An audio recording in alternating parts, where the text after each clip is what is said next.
There we are. Tick-tock, time to rock. I'll give you all one guess as to who caused us to be 15 minutes late. It's not the man that doesn't know how to fix his chair. That was before. We were still on time. It's the man. It's the man who can't remember his password to anything. All right. Well, let's go ahead and test everything here because was having mic problems earlier. Guys, do you hear us clearly? I was getting some weird feedback from the mic. Just tell us everything is working, and then we're going to get started. Check, check, check, check, check, check, check. Oh, someone said D Wood no sound. I don't believe that. I think that's someone who's messing around. Guys, do we have sound? Just wanted to verify. Okay. Everything's saying sound is good, which means that Snoopsin100 is a troll. Probably the same person who always says there are sound problems in order to distract me and hide user on this channel. It's easy. It's always a click away, ladies and gentlemen. All right. Don't do that again. All right. Ladies, all right. We're getting verification that we have sound. All right.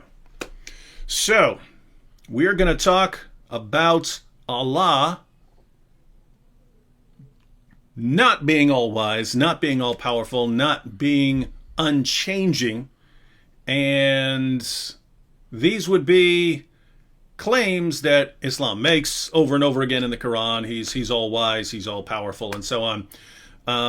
But Anthony's going to give you just one argument. There are a bunch. You could give a bunch of these arguments. He's going to give you an argument based on one little passage of the Quran. And it's going to show how Muslims have some problems here. But Anthony, why don't you introduce yourself for everyone in case anyone here is new. Yeah, so my name's Anthony Rogers. I have been engaging Muslims for over 2 decades at least. I was converted like David in jail, and I was surrounded by Muslims. I was an 18-year-old kid. So I took an interest in Islam from the day of my conversion because I was interested in reaching out to Muslims, among others. And so in that capacity, I've written for Answering Islam for at least a decade. I've written with you on your blog for almost as long. And for the past 2 or 3 years have done videos on your channel. So that's me, and I put up with David. So you know that I've got to have an iron backbone.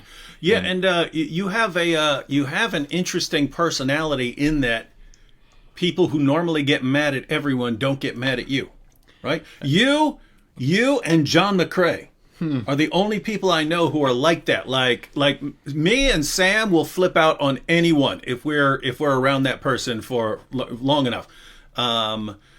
Vocab will flip out on Vocab. Vocab will eventually start whining and crying about things, and he'll flip out on people, and people flip out on him and stuff like that. But no one ever gets mad at Anthony or John McCrae. Yeah, now John would have to give the breakdown. As you know, John. Oh yeah. John He'll break down the personality type. John is an expert when it comes to analyzing certain personality types.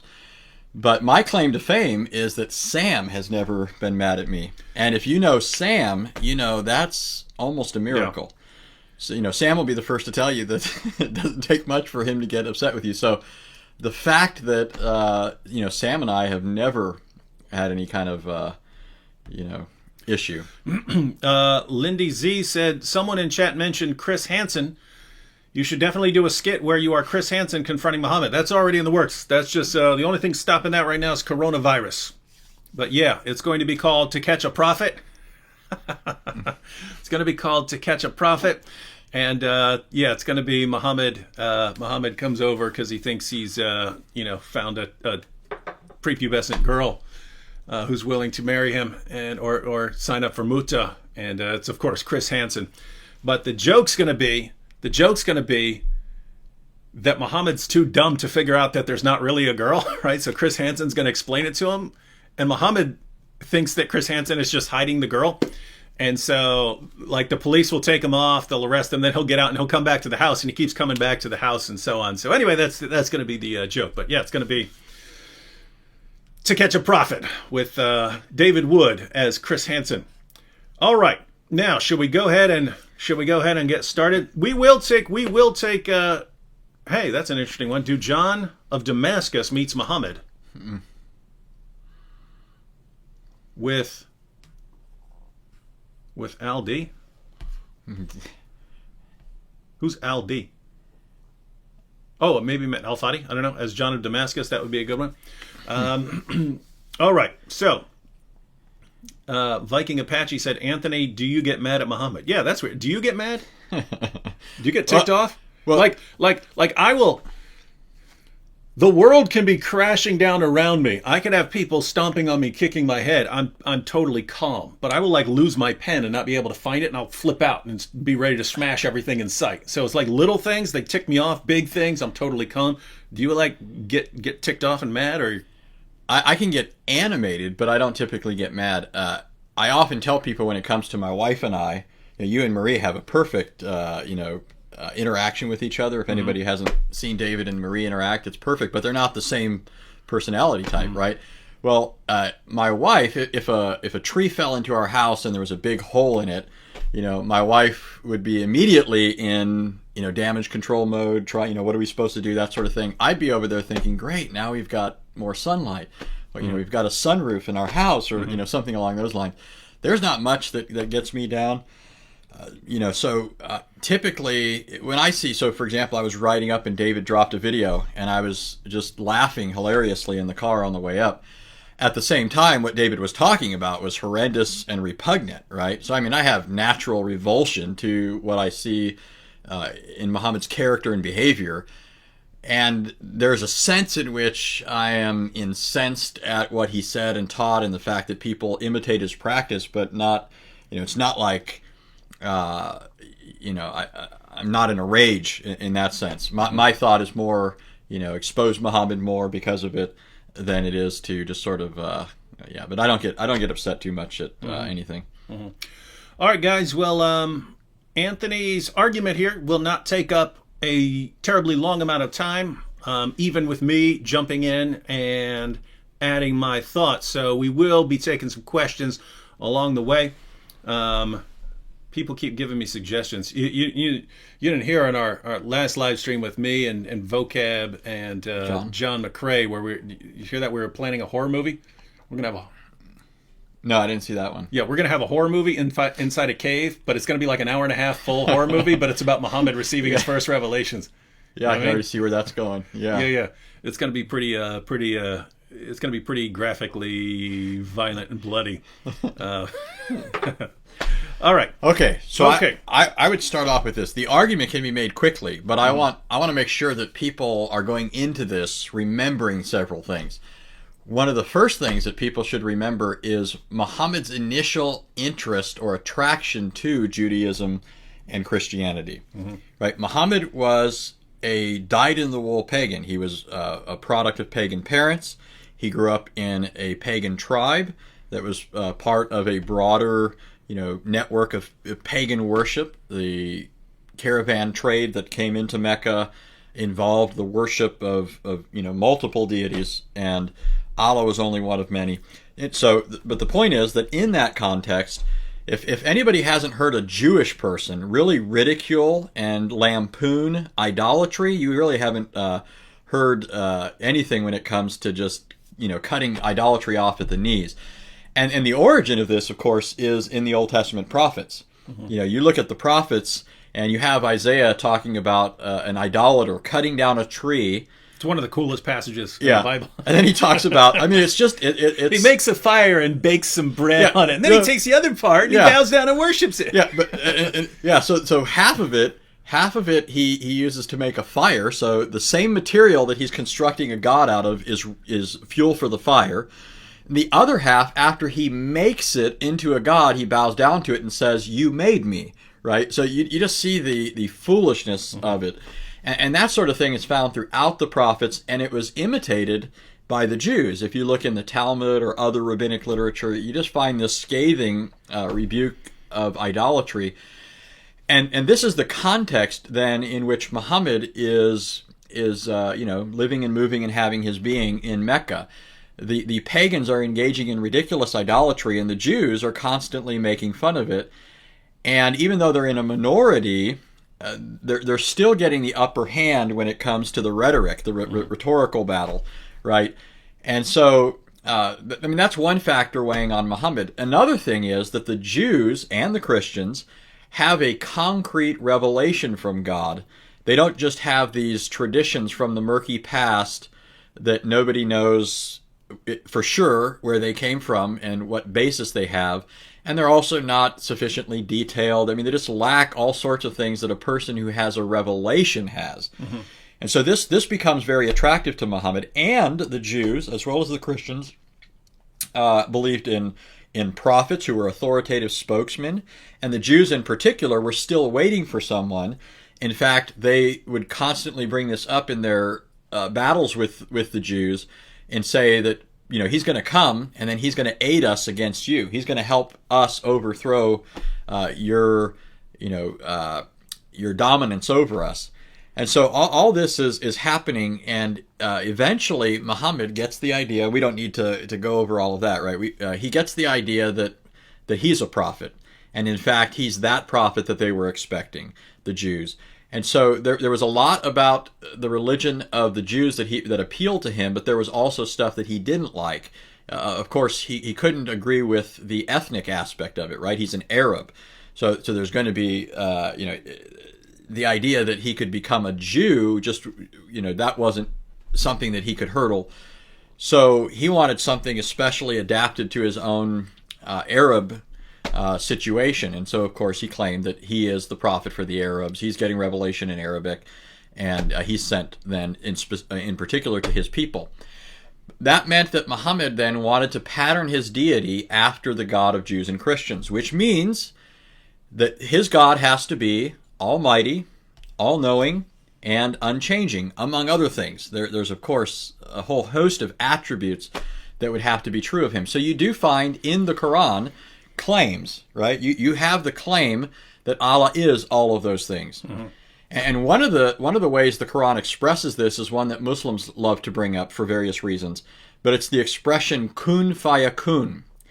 That means be and it is, and the idea is that all Allah has to do is say be, and whatever He says be in reference to happens.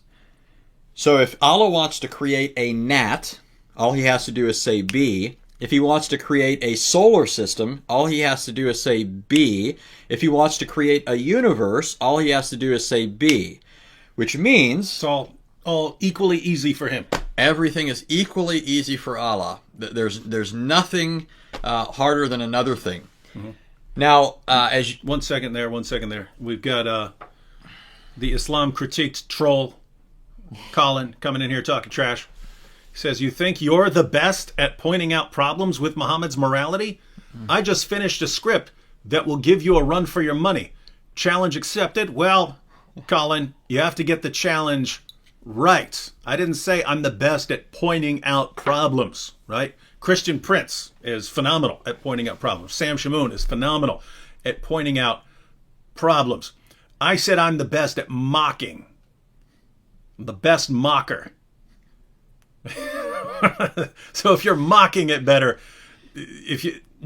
I'm looking forward to the day when someone can out mock me, because that Islam's really through then. What?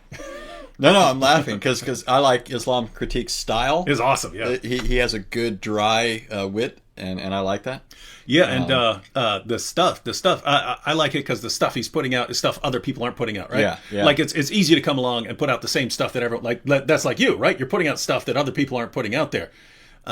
So yeah, but I recognize that David is the master mocker, which is why sometimes I have this brilliant idea, and I think I got to give this to David because he's going to use it better than I would. He'll do that. So, he'll say, "Hey, I've got this awesome idea for a video, but you should do it because." Yeah, I mean, I'll just be much more savage. Yeah, yeah. So, I can detect certain problems, but some things deserve a certain touch. So. All right, Islam critique challenge accepted. And by the way, you can come on live if you want to discuss it after you post it. We could even play clips of it and discuss it and see where you're going. And Child of Jesus Christ says, Sir David, I've shared your video to my Muslim teacher in Malaysia, and she told me she will check whether you are correct or not. Spoiler alert, I am correct. If she doesn't notice that, then tell her to check that again. All right, Anthony. Okay, so that was the setup. So what I'm driving at won't be surprising to people. Muhammad at heart is a pagan, but he's claiming that he's a prophet of the God of the Jews and Christians. He is a inspired individual. His revelations have their origin with Allah, which means then that they're going to be free of the stain of paganism. Any kind of paganism that otherwise affected Muhammad would be overcome by virtue of the fact that the origin of his revelations are from Allah, not at all from himself. And of course, the Islamic sources claim that Muhammad was purified, right? Mm-hmm. One of the tall tales in Muhammad's youth is that he had some episode where he was thrown down to the ground, which was later interpreted as his chest being split open. But how did they interpret it then? Yeah. They thought that it was a sign of demonic possession. And apparently, Muhammad also, that was his view because it was his most natural interpretation of other experiences that he had, mm-hmm. right? In particular, his experience in the cave on Mount Hira. Mm-hmm. So, but that means that if Muhammad was a pagan at heart and he's not really receiving revelations, we might expect Muhammad to have some Freudian slips along the way, right? Oh, he's got some. While trying, it's sort of like when I got here, I got to the door and David opened the door and he said, "Oh, Tony, I'm mad to see you. I mean, I'm glad to see you," right? Uh-huh. That would be a Freudian slip. Well, we recorded, we recorded Muhammad Meets Sigmund Freud with the apostate prophet as Sigmund Freud.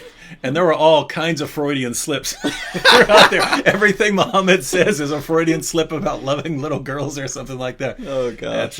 That's classic. And Freud, we got Freud. He keeps snorting cocaine because he's getting more and more freaked out by the horrible things Muhammad is saying. That makes me think you could do a Sherlock Holmes, because you mentioned cocaine. I was thinking Muhammad meets Sherlock Holmes. Remember, he did heroin. Yeah. He thought it was useful medicinally, but apparently didn't know its devastating effects. But notice Shamunian here. Why is that loser Anthony in your house? Notice Sam can't just mind his own business. He has to come over here to everyone else's live stream, do a hit and run, because no one watches his, and he gets jealous and he wants his name mentioned so people can maybe go over and watch his live stream, which they're not because his live streams aren't any good. By the way, Sam, Dale Tuggy has some choice words to say about you on his terrible Facebook page. But don't challenge him to debate because he won't. He'll run.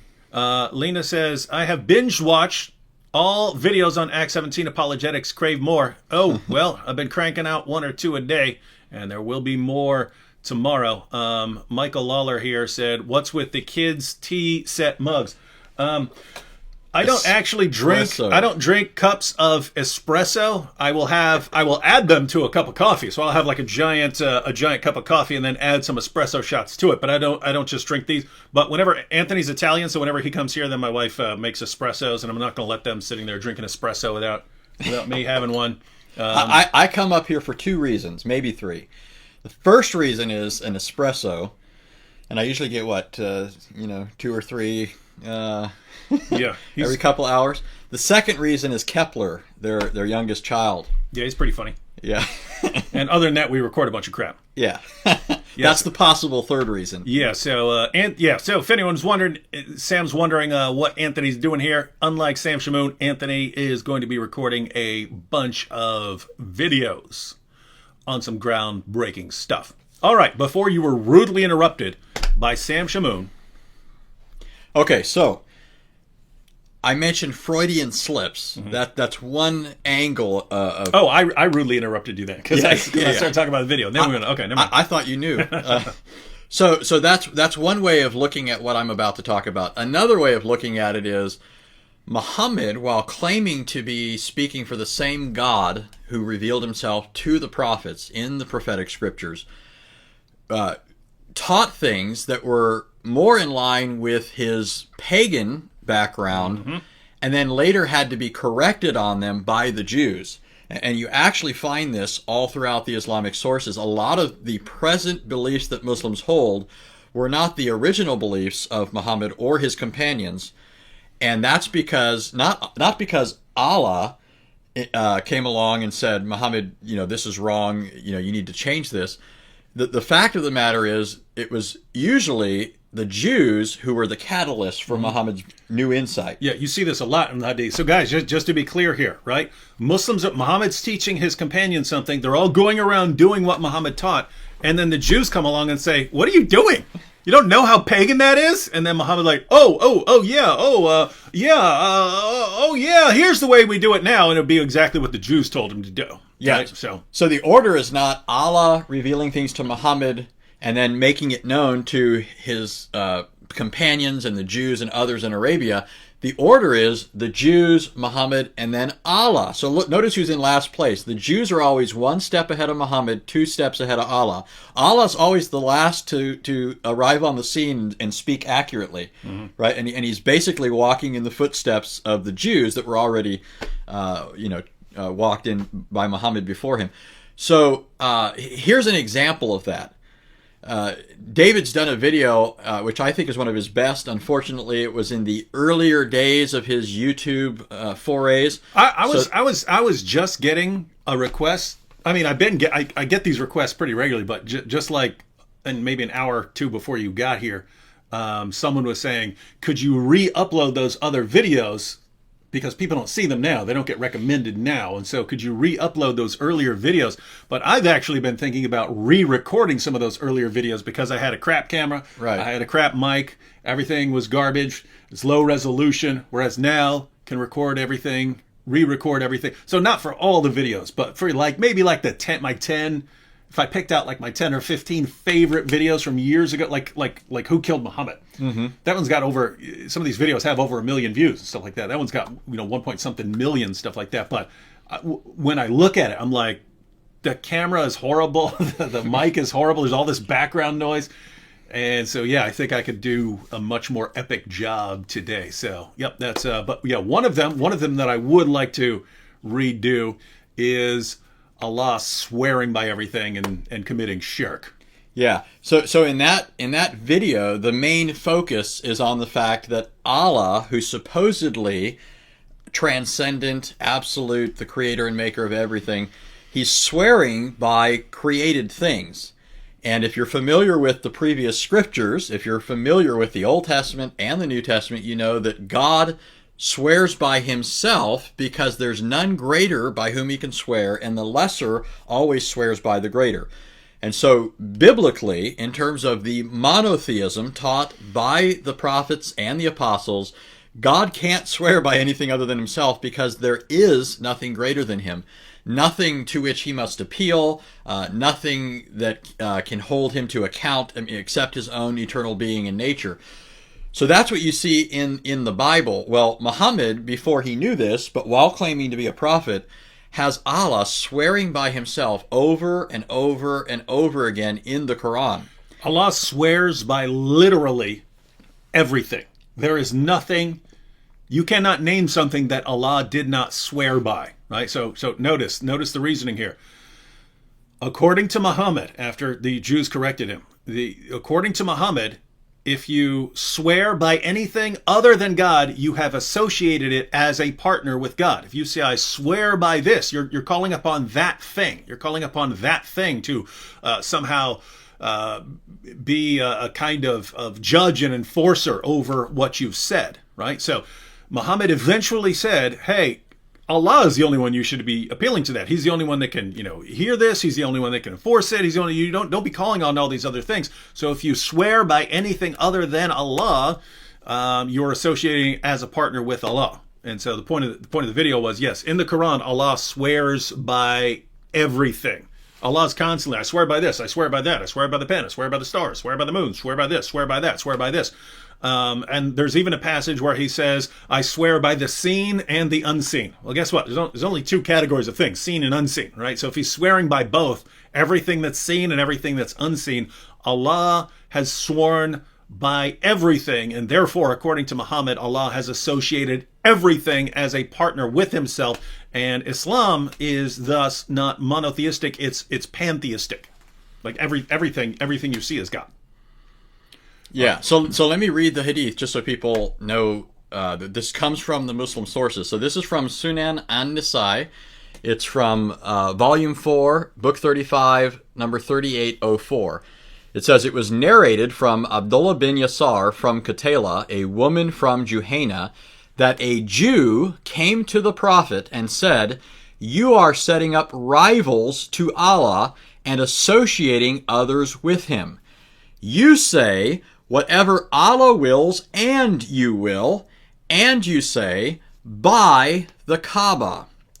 So when you say buy something here, like buy the Kaaba, you're saying, I say it and buy the Kaaba. That's a way of swearing. You're swearing by the Kaaba. Right. And so here's how it concludes. So the Prophet commanded them, meaning his companions, if they wanted to swear an oath, to say by the Lord of the Kaaba, and to say whatever Allah wills, then whatever you will.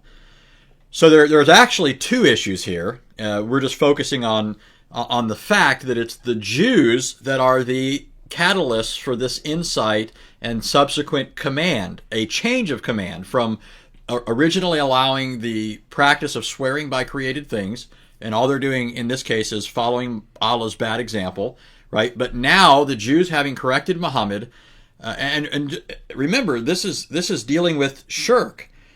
This isn't one of the minor sins. Muslims talk about major sins and minor sins. And it's not even one major sin among many. This is the worst sin according to the Quran.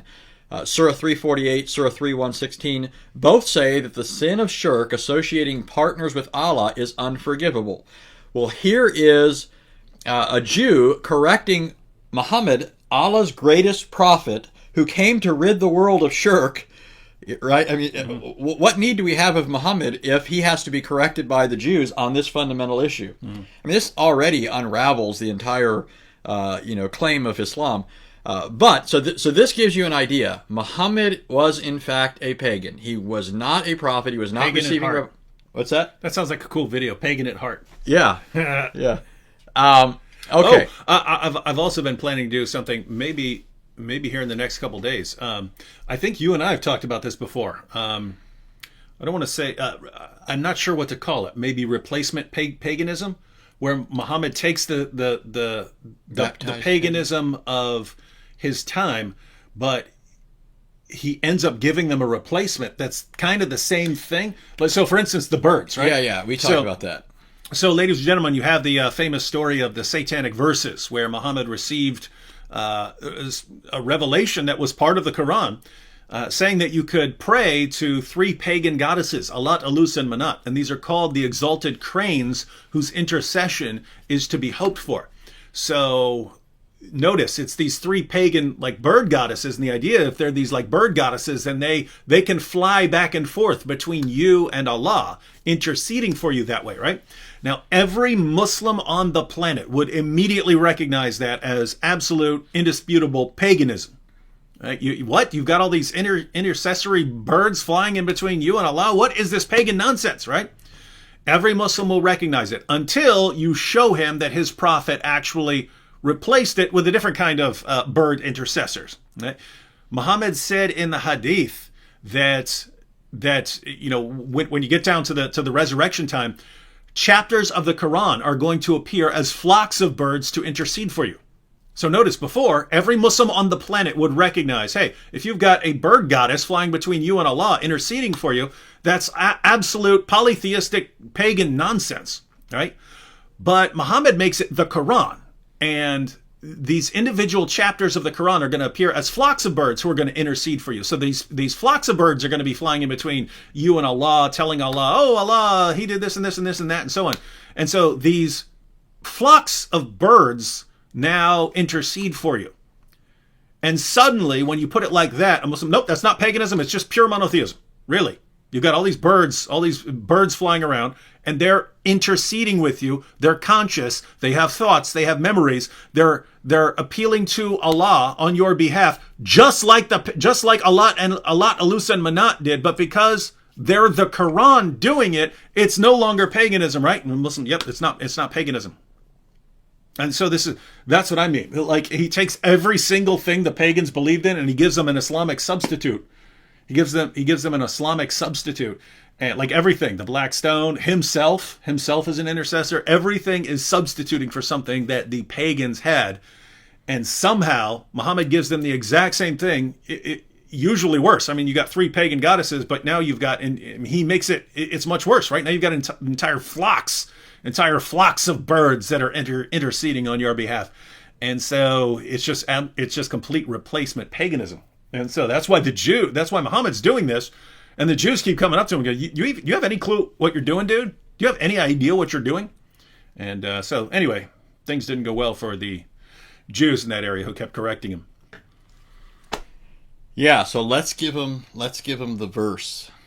This is the verse. Now, I'm going to give it to you the way a lot of translations render it. Mm-hmm. Okay, it's the sort of thing, even if it's translated accurately, you could possibly miss it. Mm-hmm. Once you see it, you realize it's a huge problem. But it's the sort of thing you could just read right over it. And to verify that, I've always read right over this. Yeah, I never stopped and thought, oh, here's a problem. Yeah. So until you pointed out, I never thought there was a problem here. And it's the same sort of thing. I mean, anybody can, something else will catch your attention while you're reading it because there's a lot going on. It's the same thing in the Bible. You read through the Bible, you notice something a second time that you didn't notice the first time, and so forth. So this is just a product of reading and rereading, and also reading various translations and then trying to figure out, when you notice that translations are different, what accounts for that difference. Is it just because there's more than one way to express this in English, and one translator is choosing a different term, or is there some deeper, more profound explanation? And in this case, you're about to find out why a lot of translations render it inaccurately. So I'm going to read, I'll read one, maybe there's some that David wants to read, but this is Shakir's translation. Uh-huh. Okay, so this is a standard translation of the Quran. This is Surah 30, verse 27. It says, "And he it is," talking about Allah, "who originates the creation, then reproduces it, and it's easy to him, and his are the most exalted attributes in the heavens and the earth, and he is the mighty, the wise." Now, contextually, what's going on here is Allah, supposedly, is answering the pagans who are mocking the idea of the resurrection. To them, this is an absurd notion. And so what Allah is supposedly doing here is giving them a logical reply. He's saying, in effect, I created things the first time, and so when I reproduce them, it's going to be easy for me, right? I did it before, and it's a piece of cake, right? That's the gist of it. And remember, I mean, the Islamic sources say Allah's almighty. In fact, this verse says at the end that Allah is the mighty, the wise. And the idea there is he's almighty, he's all wise. In fact, that's how some other translations render it. So here is a verse that addresses an act of Allah's power, and in the process also claims that he is all-powerful. But the problem is, that's not what the verse actually says. Mm-hmm. The Arabic word that's used there for the word easy is ahwanu, and it means easier. And so here's what the verse is literally saying. This is, I'm using now the translation of Dr. Mustafa Khattab. So again, this is Surah 30, verse 27. This is the clear Quran, the so-called clear Quran, by the way. I don't know why he would choose to call it the clear Quran when the Quran is the most incredibly ambiguous book on the planet. But his translation, called the clear Quran, has it this way. He is the one who originates the creation, then will resurrect it, which is even easier for him. Mm-hmm. Now help me out here, David. I thought we already established that there's nothing harder for Allah than another thing. Everything is equally easy for him, because when he does something, all he has to do is say be. It's not any harder to say be in one case than to say be in another case. If Allah has absolute power, there's no resistance to his power. It's not as if he has to overcome some kind of resistance. Mm-hmm. If Allah is all powerful, then to even speak in terms of greater or lesser degrees of difficulty already is unintelligible, mm-hmm. right? So just to be clear here, ladies and gentlemen, the Quran is talking about two things: creation, right? Creation, and then the resurrection. And Allah says that the resurrection is going to be easier than the creation. Resurrecting everything is going to be easier than creating it in the first place. And I see, because I have a bunch of translations in front of me, I see a bunch of translations that translate it as easy or simple or most easy, but then I see a bunch which give the literal translation that it's actually easier. Right. It's easier for him to resurrect it than to create it. But so Anthony's pointing out, think about the implication there. All he has to do to create something is say be, and it pops into existence. And he's saying it's easier for him to resurrect something. And there it sounds like, well, I've already created everything. It's even easier for me to resurrect things. And so that almost makes it sound like, well, I've had some practice. Yeah. I've had some practice before, and so now I've learned, and now I can do it. But Allah hit the gym. Yeah. So if it's easier for him to resurrect than to create, then that means it was harder for him to create than it is to resurrect. So something is harder for him, and so those are some issues. Those are comparative terms. If you say easier with respect to one thing, you're saying the other thing was harder by comparison. Now another thing, just to sort of sync these a bit, the Quran is not presenting resurrection as something other than creation. This is just a second act of creation. Mm-hmm. The literal Arabic actually says he will reproduce it, meaning he's going to do the same thing over again. So it's the same act that this time is going to be easier. Mm-hmm. So resurrection, I mean, we might think, okay, well, these things are creating everything anew. Yeah, mm-hmm. so it's just another occasion when he's going to do the same thing. But the point is that he's already done it once before.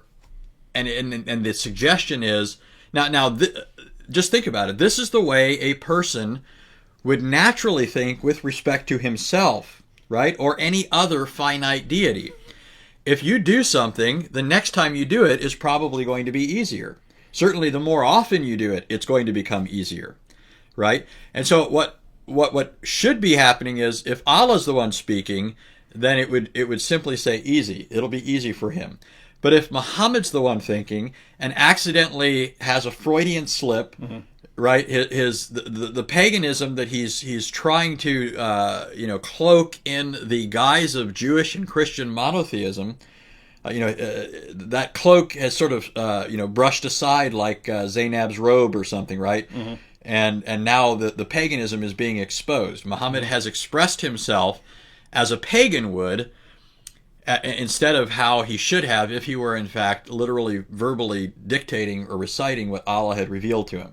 Now I see you're laughing, so somebody must have made some comment. I'm laughing. Several people have posted something along these lines. Conal says, then he doesn't say be, he only says buh, making it easier. He doesn't say the whole be. It's got to be easier. So that's funny. I wouldn't have got that initially. Yeah, but now, what do you think, David? What do you think when Muslims run into a statement of the Quran? So, of course, I mean, I'm not I think I'm the first person that I know of apologetically who's noticed this. I'm not so arrogant as to think nobody has noticed this, but I've never heard, and I've read and listened to people, so I think I'm pretty well familiar with a lot of stuff out there, but. I'm sure that Muslims have to have seen this, right? Mm-hmm.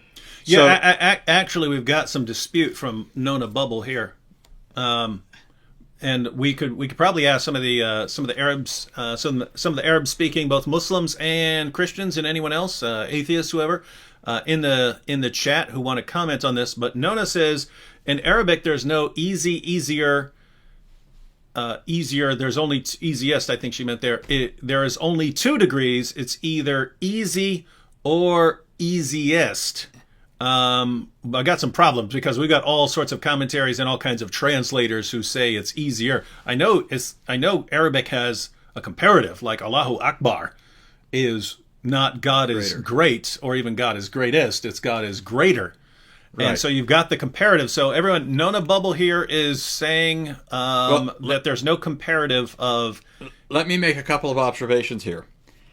If you go online to the IslamAwakened.com website and you select the link at the top called Quran, you scroll down to Surah 30:27, and then you go to the...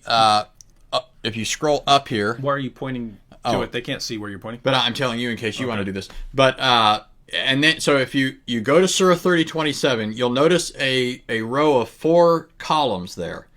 If you press the word for word column, it says easier. Right, and then matter of fact, I can put this on the screen.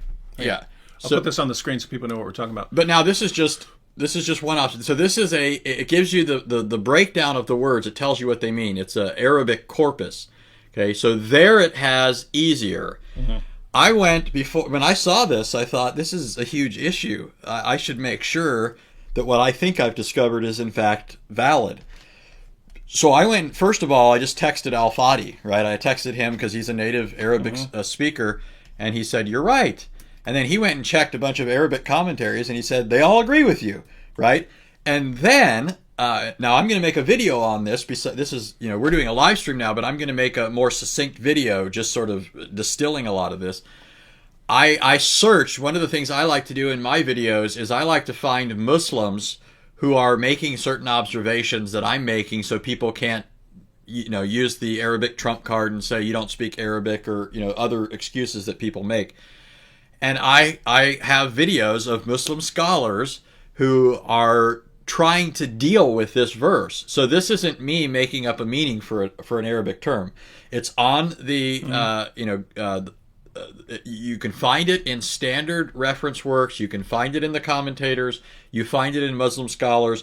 Nobody, I think, who's ever heard Yasser Qadi would accuse him of not knowing Arabic, for example. Actually, Joe is putting easy, easier, easiest, and he's putting the Arabic words there. Guys, you Arabic speakers, look at what's up on the screen. So you have the Arabic of the verse there, and then you have the literal. So they just translate it word by word, giving the literal translation, and they translate this part as "it is, and it is easier for him, and for him is the description."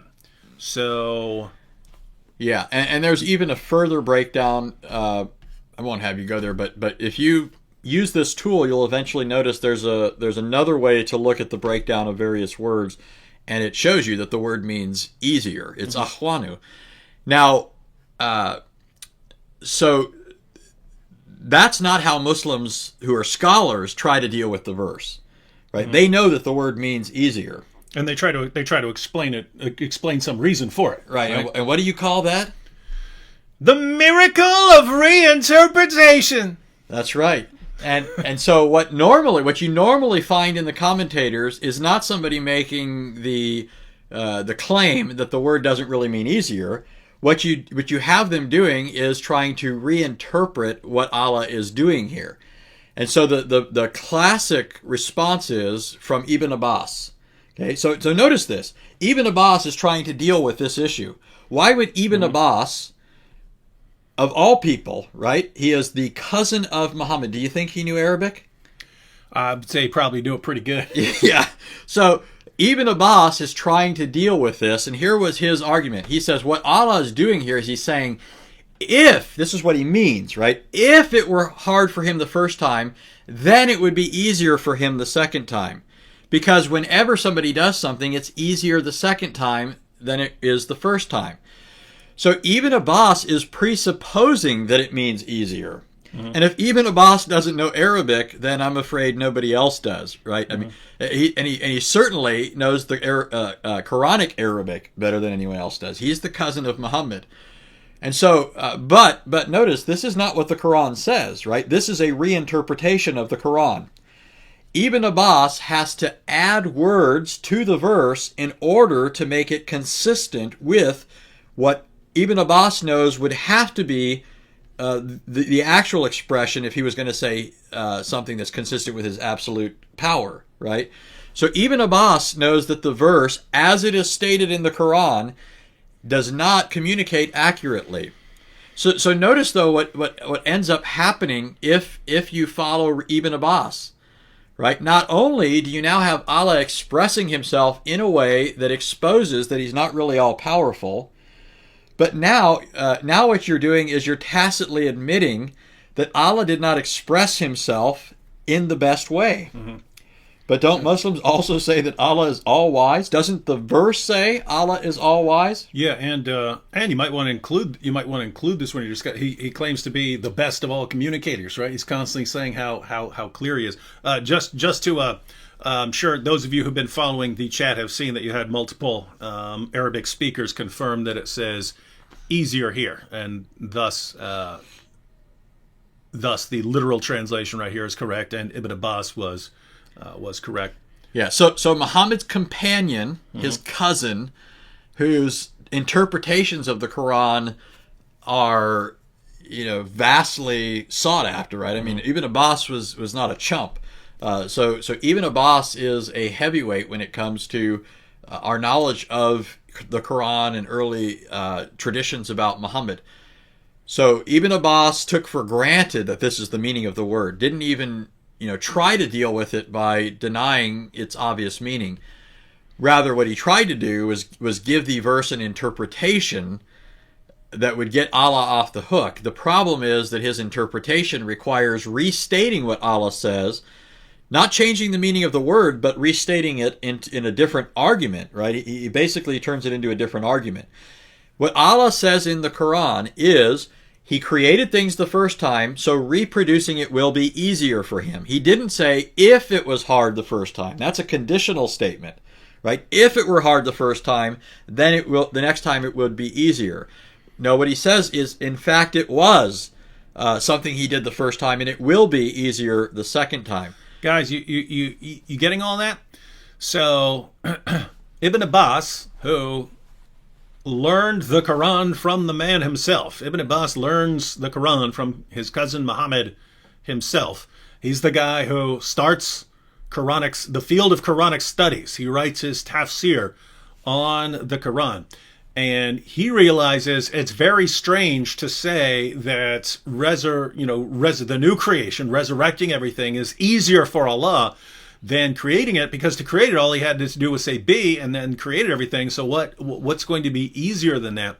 So Ibn Abbas says, what Allah really means here is that if it had been hard for him to create, which it wasn't, but if it had been, then it would have been easier for him the second time around, because he would have learned something. But that's not what Allah is saying.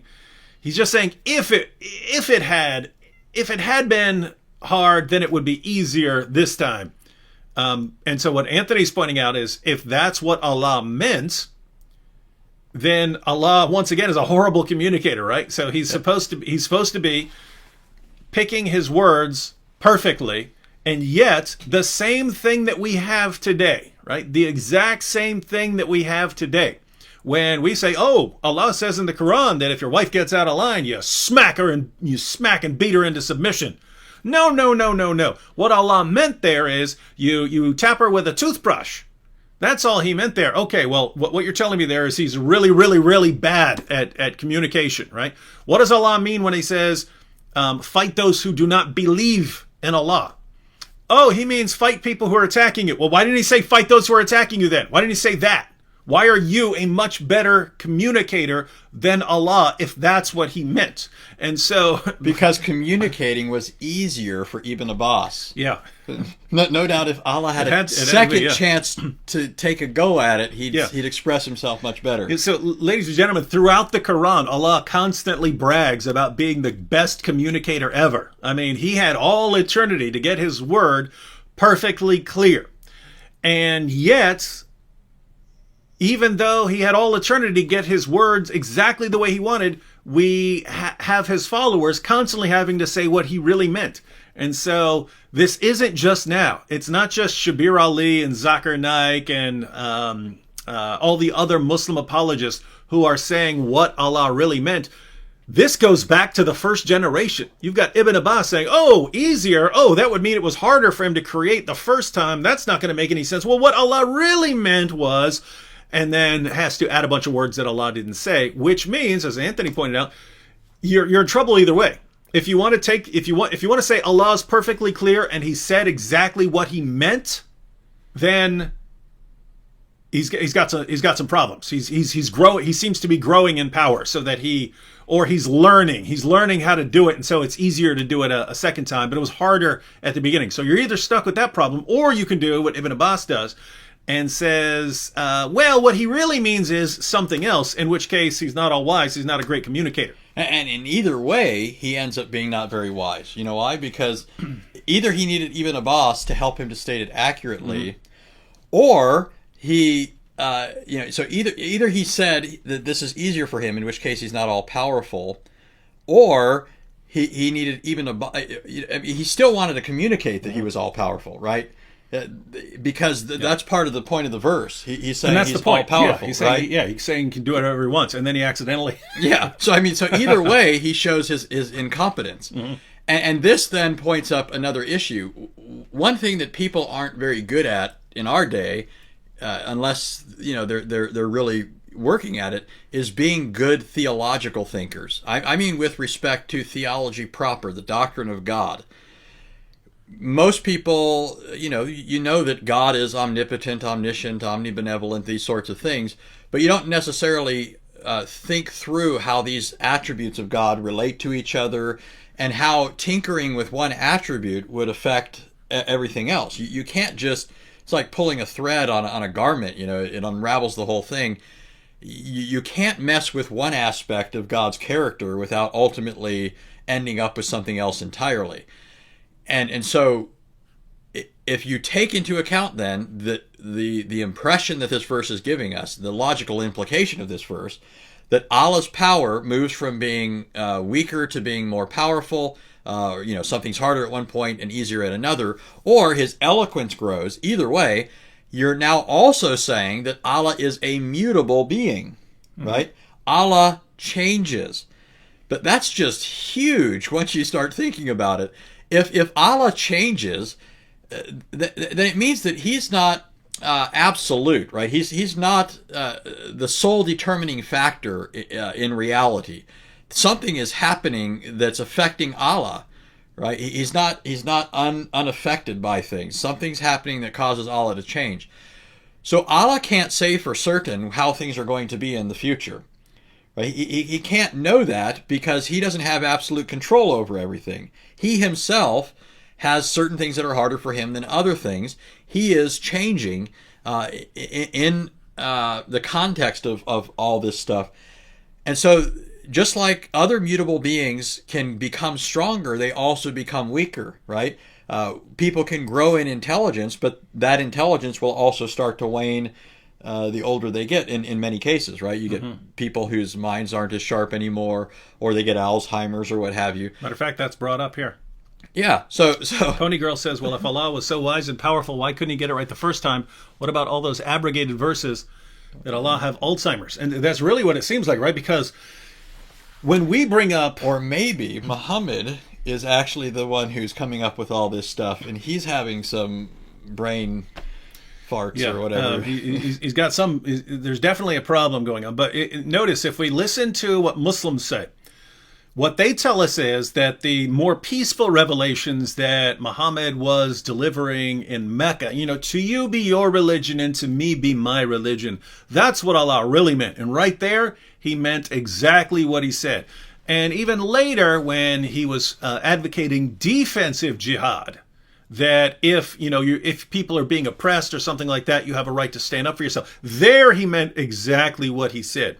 But towards the end of Muhammad receiving revelations, when Allah starts commanding Muslims to violently subjugate people and to kill people simply because of their beliefs, fight those who do not believe in Allah, that's when he really didn't mean what he said. He meant something else. And you ask, well, what did he mean when he said fight those who do not believe? Oh, he means fight people if they're attacking and oppressing it. Well, he'd already said that earlier in the Quran. Why didn't he just say it again and say it in a way that's completely different from what he said earlier? Especially when he lays down as the proper method of interpreting the Quran, the doctrine of abrogation, where later commands, if they contradict earlier commands, they cancel those earlier commands.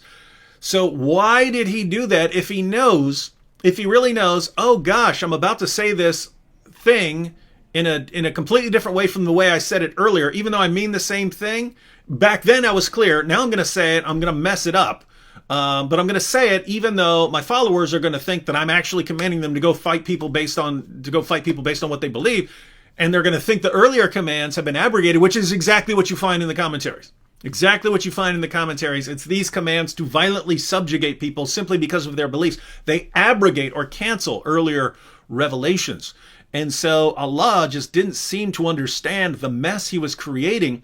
And if Muslims expect us to go along with that and allow them to offer that interpretation, then they're basically telling us that as Allah got older and older over a period of 23 years, so he aged pretty quickly, he just lost the ability to communicate clearly. And I've actually thought about doing this. I don't know how much you follow politics, but you got something similar with Joe Biden.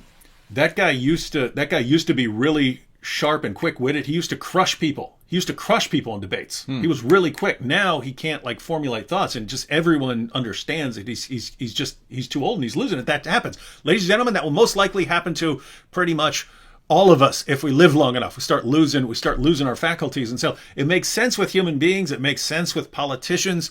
Very strange if that's how it happens with if that's what happens with God, but that's what Muslims are telling us. So, yeah.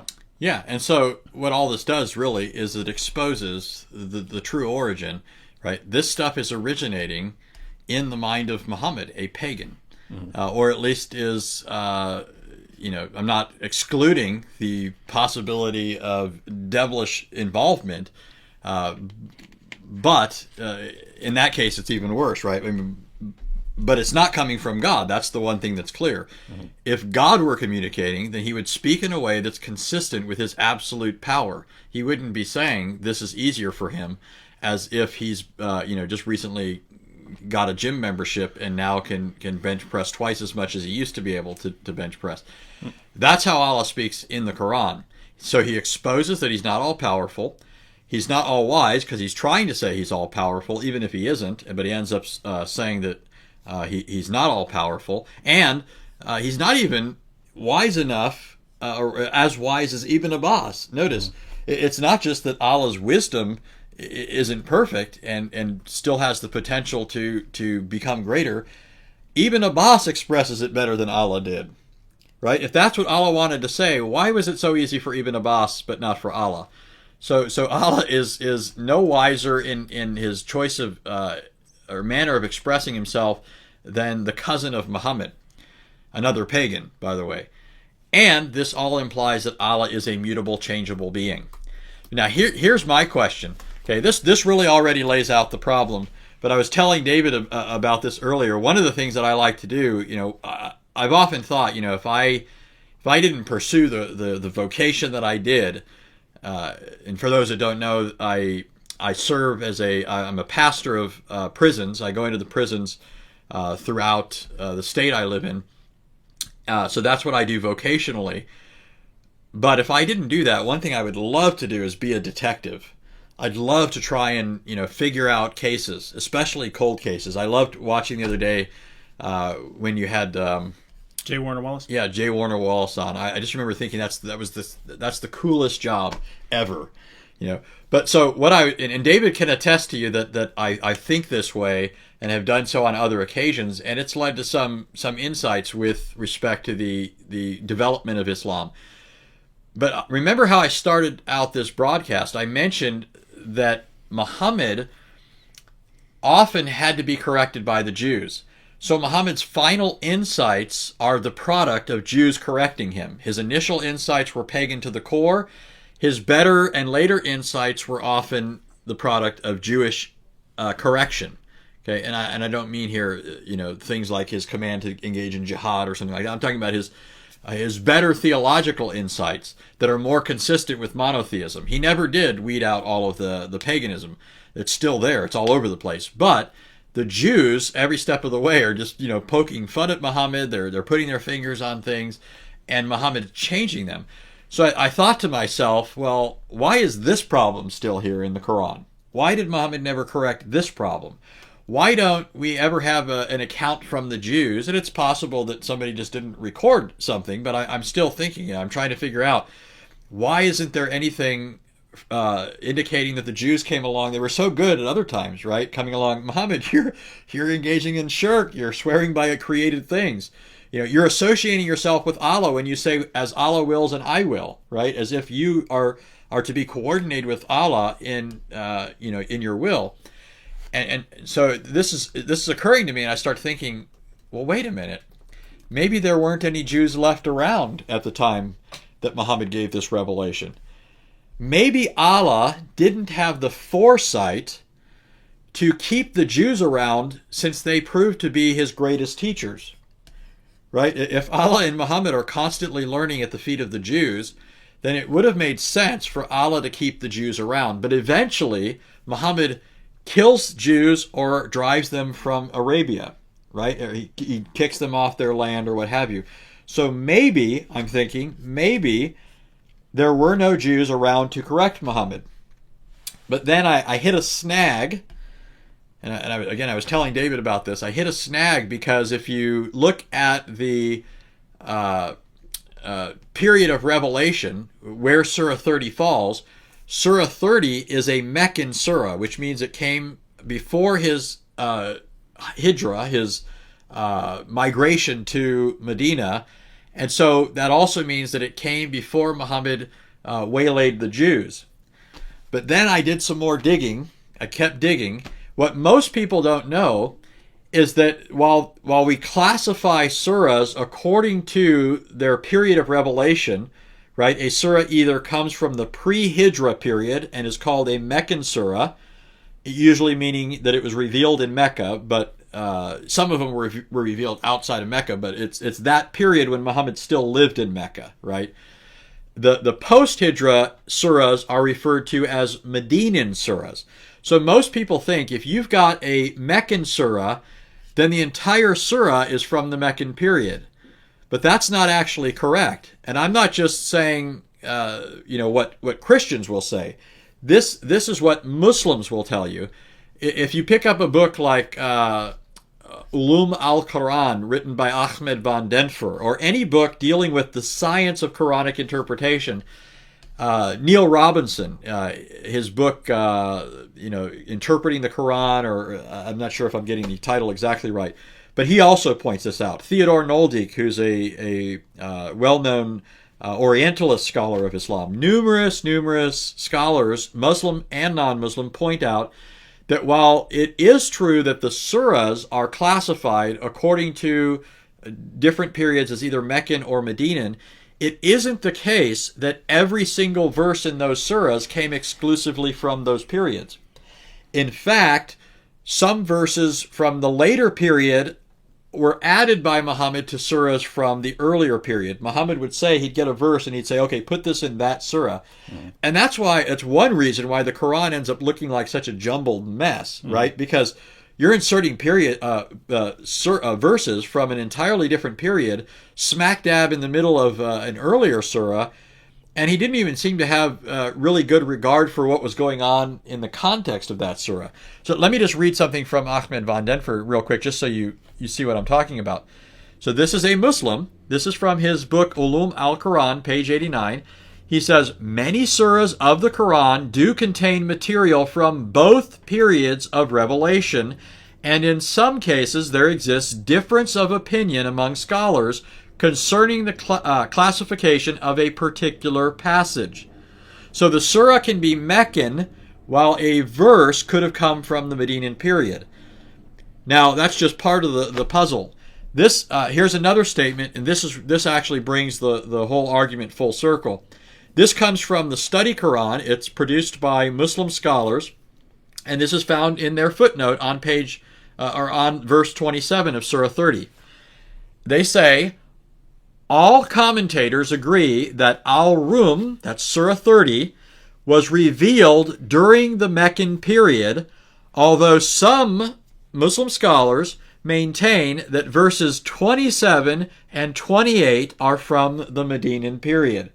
Now notice, people, I mean, if my method here was arbitrary, what is the likelihood of it answering so exactly to this method that I'm saying was so true of Muhammad in all these other cases, right? I didn't know ahead of time that this was the answer. I looked at the pattern of Muhammad's, his method. In past cases, this final view of Muhammad was a result of Muhammad first teaching stupid paganism, then being corrected by the Jews, and then finally Allah gets a bright idea and tells Muhammad, no, Muhammad, let's do it this way. I think the Jews have something there, right? Mm-hmm. So, and by the way, why does Allah not appear to have any better knowledge of the previous scriptures than Muhammad did? Mm-hmm. Right? It's one thing to say that Muhammad was illiterate. Remember, what do Muslims say? How does Muhammad know the content of the previous scriptures if he's not receiving revelation from Allah? Right? We're not claiming that Muhammad was quoting the previous scriptures, but he does claim, they do say, oh, he's giving the stories of the previous prophets, he's doing all these things. Well, all that just reflects the oral culture Muhammad lived in, where he heard and overheard things. And that's in the Quran as well, right? He keeps getting accused. You're just hearing this from these other people, and you're talking to this guy, and that's where you're copying your stories from. Yeah. So all I'm getting at here is that this is the order of things. Muhammad says something dumb, the Jews correct him, Allah finally learns, and the revelation changes. Okay, so then I see this new problem, which is obviously pagan. What Allah goes from being now you're being scientific, right? Yeah. Now you've got a hypothesis. This is how it works. Therefore, I've got this situation. Therefore, it should play out like this. And you come up with your hypothesis. This is actually going to be not Meccan but Medinan. And then you go and it's actually confirmed. Yeah, and it's surprising too, because notice the surah itself turns out to be a Meccan surah, and I'm thinking, oh, well, that just shoots my theory. So there's got to be some other explanation for this, right? So I keep digging, and I find out that certain scholars, these two verses, right, 27 and 28, happen to be the verses that people say came from the Medinan period. And I'm thinking, gosh, what are the chances? It's a hypothesis that turns out to be golden. It turns out to be all too true. And this is just the sort of thing that a person would do when they're, trying to investigate something, or, not just in science, but, if you see, when they try and track down serial killers, right? They're looking for patterns. This is how this guy operates, right? And that's often how they're able to find this person, because he's got patterns. Mm-hmm. So the truly brilliant serial killer would be random, right? I mean, among other things. But so that's all I did, and so this problem shows Allah is not all powerful, He's not all wise, He's not immutable, and therefore His promises can't be trusted. Right? Allah can't be trusted in His promises. The very verse where He's promising to resurrect things ends up being a verse where He exposes Himself as the very opposite of what He claims to be in the verse. He claims to be all-powerful and all-wise. He turns out to be neither of those, and He's also not immutable. And there's not a good reason to think He's going to become wiser in the future, rather than if He's getting worse. Yeah, but the Jews aren't around, so yeah. So what are his chances? Yep, he's in all kinds of trouble. All right, take a few comments here. He should have waited until he got his doctorate. We'll take a few comments here, and then Anthony can go ahead and summarize everything and make sure you got that. So anyway, the key point is check that verse. Go through some translations. Look at some translations like Hilali Khan, Pickthall. They give the translation as easier, and learn to make that point. Jason here says, if Allah is all-powerful and all-knowing, then why he says the gospel has been corrupted? Allah cannot save His holy scripture. Jason, you've been getting your information about the Quran from Muslims who that's not what the Quran says. There's nowhere that Allah says that the gospel has been corrupted. That's what Muslims say. But notice how this really brings to the surface the same kind of issue, right? If Allah was trying to say that the gospel has been corrupted, and instead he keeps saying no one can change his words, we still have to judge by the gospel, we still have the gospel, we have no ground to stand upon unless we stand upon the gospel, then once again he is a horrible, horrible, horrible communicator. He's a horrible communicator who can't say what he actually means, and Muslims need to come along and rescue him and say what he really meant. Or if he were saying that it's been corrupted, well, guess what? Then he couldn't protect his word, and so he's got a problem with his power. So no matter what the situation is, if Muslims are right, and Allah just, he couldn't protect the word, then they've got a problem. If Allah couldn't communicate what he actually means, then he's got a problem. If we're right, and Allah does nothing but affirm the inspiration and preservation and authority of the gospel, and yet contradicts the gospel, then he's still got a problem with ignorance. He doesn't know what's in the book. So Allah would be illiterate like his prophet. Wouldn't that be coincidence? If this book that's delivered by an illiterate prophet also has a God who's illiterate and just doesn't know what's in any of these scriptures, that'd be pretty amazing coincidence there, unless we conclude that Muhammad is the real source of the revelations. Yeah, and notice just one aspect of this. I was thinking about this the other day. You know that the Quran claims that prophets were sent to every nation. Now, some Muslims will break these things down differently. Some make a major distinction between prophet and messenger, or apostle and prophet or messenger. The difference between the term Rasul and Nabi.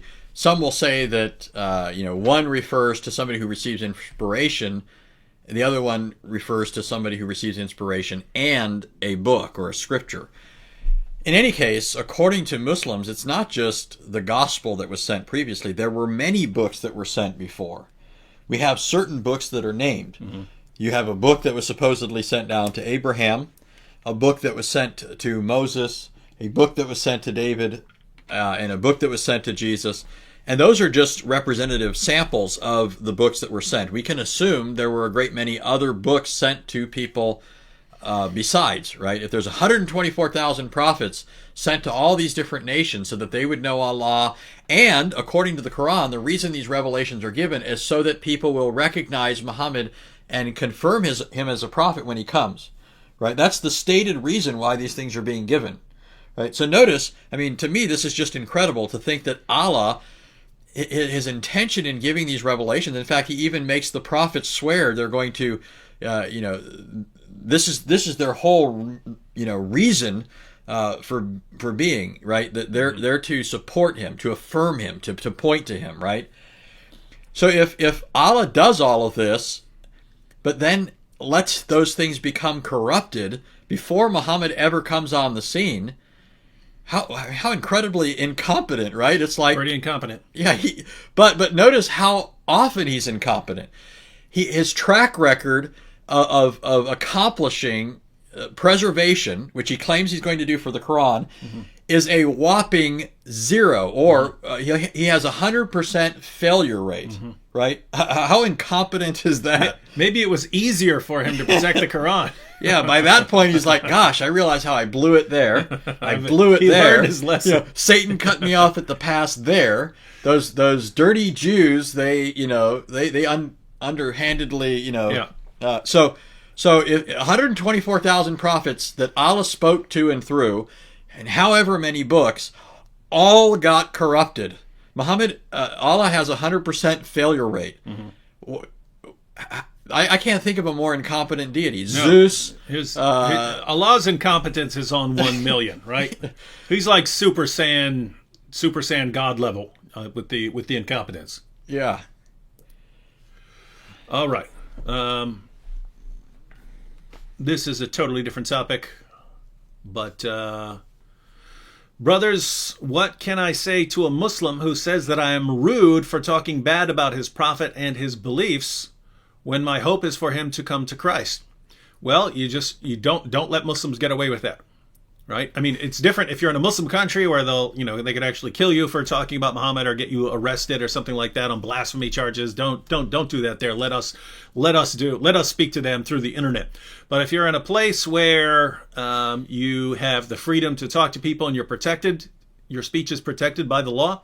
You say whatever you want about Muhammad. Now, keep in mind, you don't have to be a jerk about it. You can get the same information across. In fact, I have a video. It's called How to Share Unpleasant Facts with Pleasant Muslims, right? So unpleasant facts about Islam with pleasant Muslims. And what I mean there is, you can run right up to someone and say, hey, your prophet had sex with a 9-year-old girl. What a pervert, right? But you could present that same information in a way that's more likely to keep the conversation going. So, you could say, hey, you told me that Muhammad is the greatest man ever, and I was looking at some of your sources, and here's some of the stuff I found. I was wondering, could you tell me what you think about this? It's much more likely that you're going to get information across like that. So I would encourage that. But if someone is just saying you shouldn't bring up any information that's critical of my prophet, you got to step in at that point. I would encourage you to learn a few things about the Quran and Islam, because if the person says, I'm not talking to you because you say mean things about my beliefs and my prophet. You say, okay, is that wrong? Is it immoral to criticize someone in that way? And if the person says yes, then you could just go, okay, well, Surah 98 verse 6 says that Jews and Christians are the worst of creatures. So you just condemned your own God, right? Do you understand how you condemned your own God there?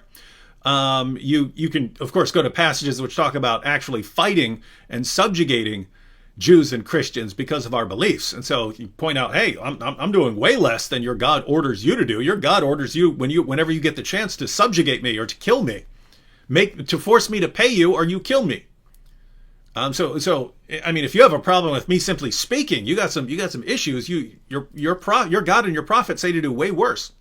But if you want, and it's good to learn, some of these passages. This is a passage from the history of Al-Tabari. So, the history of Al-Tabari. One of Muhammad's companions was asked about what was the worst treatment he ever received from the Quraysh. So it's the history of Al-Tabari, volume 6, pages 101 to 102. Watch how Muhammad was. What was the worst attack you saw by the Quraysh upon the messenger of God when they openly showed their enmity to him? He replied, I was with them when their nobles assembled one day in the Hijr and discussed the messenger of God. They said, we have never seen the like of what we have endured from this man. He has derided our traditional values, abused our forefathers, reviled our religion, caused division among us, and insulted our gods. We have endured a great deal from him. Notice how Muhammad interacted with the pagans of his own tribe. He derided their values, abused their forefathers, reviled their religion, caused division among us, and insulted their gods.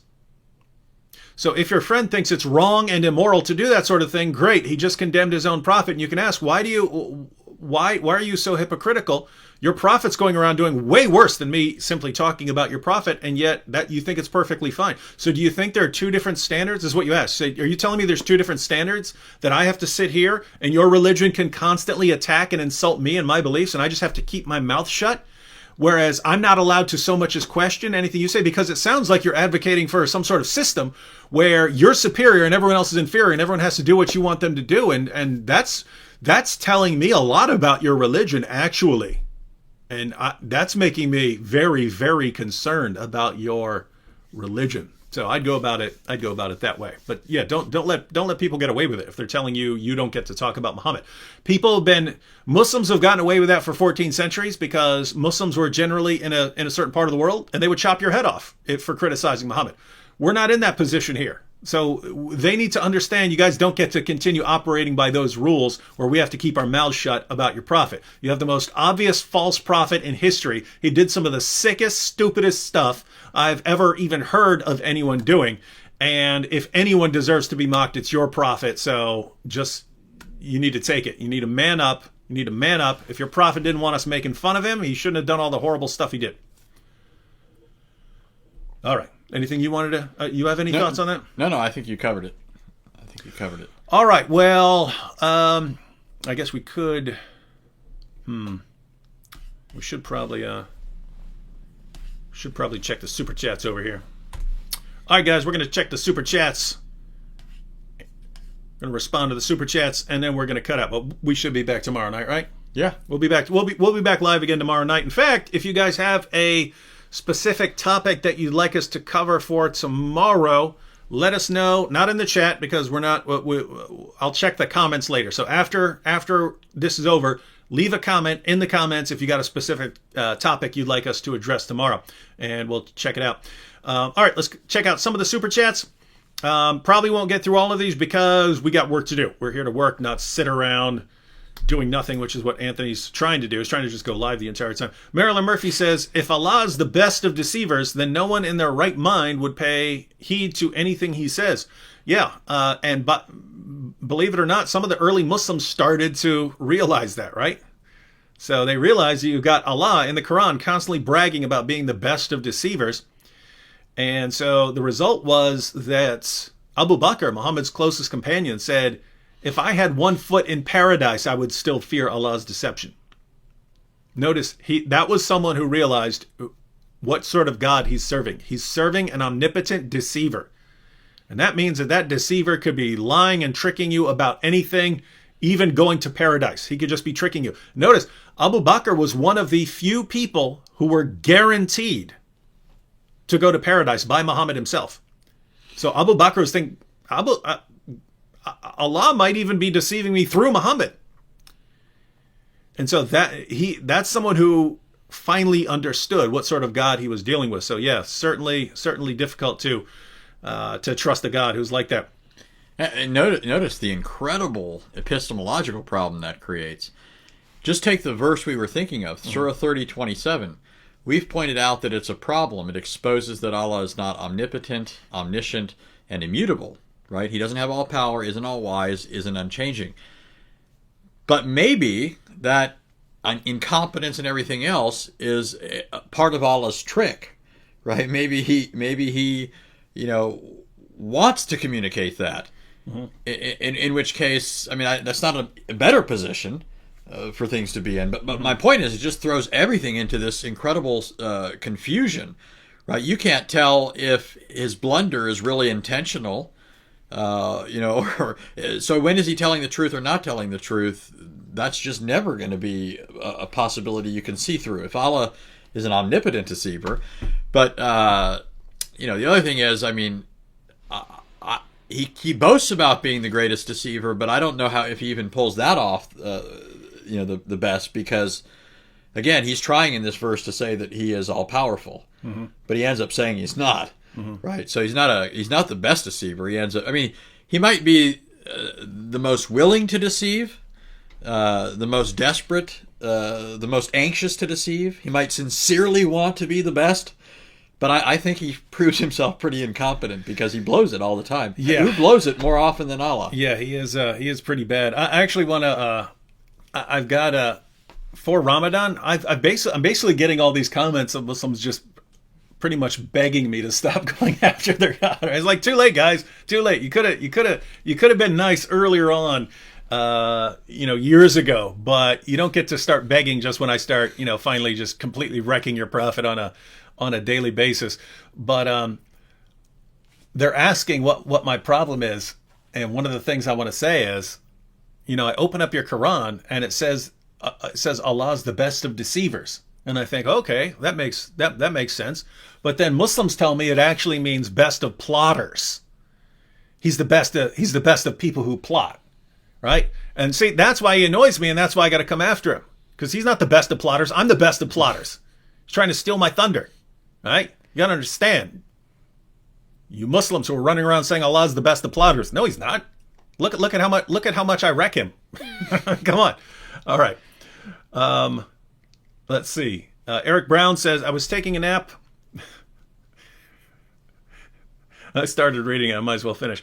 He said, I was taking a nap, but I woke up to the sound of Allah being bent over and spanked by D. Wood and Anthony. Love you guys. God bless.